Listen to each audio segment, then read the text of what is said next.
Okay, if you have an object in a scene, you can move it, scale it, rotate it. For example, select this, and we have translate, rotate, and scale. You can see we have 4 tab here. The last tab is translate, rotate, and scale. So you have to select the tool. With this 3D gizmo, you can move your object anywhere that you want.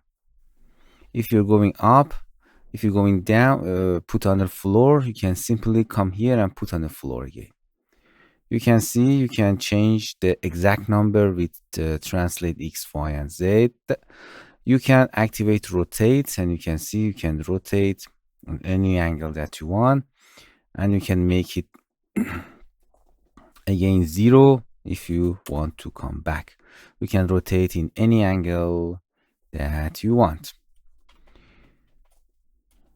With Ctrl Z, you can come back.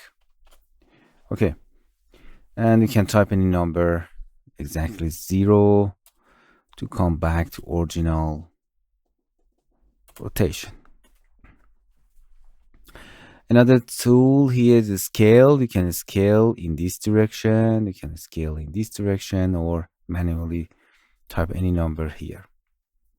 Okay, in this case, 100, click 100% is, make it double click to select all. I think the right click is better, and type 100% to come back. So that's very easy.